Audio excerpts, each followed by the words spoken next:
अत्यंत आनंददायी अशा या वातावरणामध्ये हा समारंभ होतोय। या निमित्तानं हे सर्व पुरस्कार आपण देतो।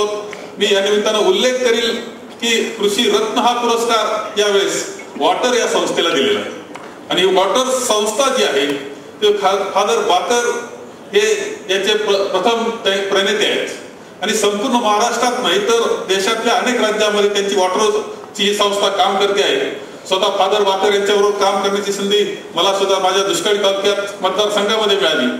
आता वय त्यांचं 85 पेक्षा जादा आहे।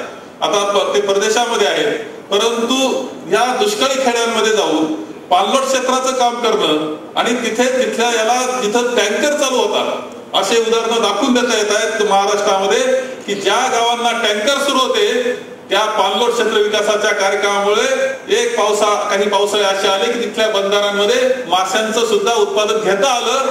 हे त्या पाणलोट क्षेत्र विकासाच्या कार्यक्रमाचं यश होतं। ही वस्तुस्थिती मला इथे आपल्याला सर्वांना सांगितली पाहिजे आणि म्हणून त्यांनी जे काम केलं बचत गट असेल या सगळ्या याच्यामध्ये त्यांनी जे काम केलं त्या निमित्तानं राज्यामध्ये असलेला त्या सगळ्या कामाचा प्रभाव हे सगळं पाहून त्यांना कृषी रत्न पुरस्कार हा देण्यात आलेला आहे। मी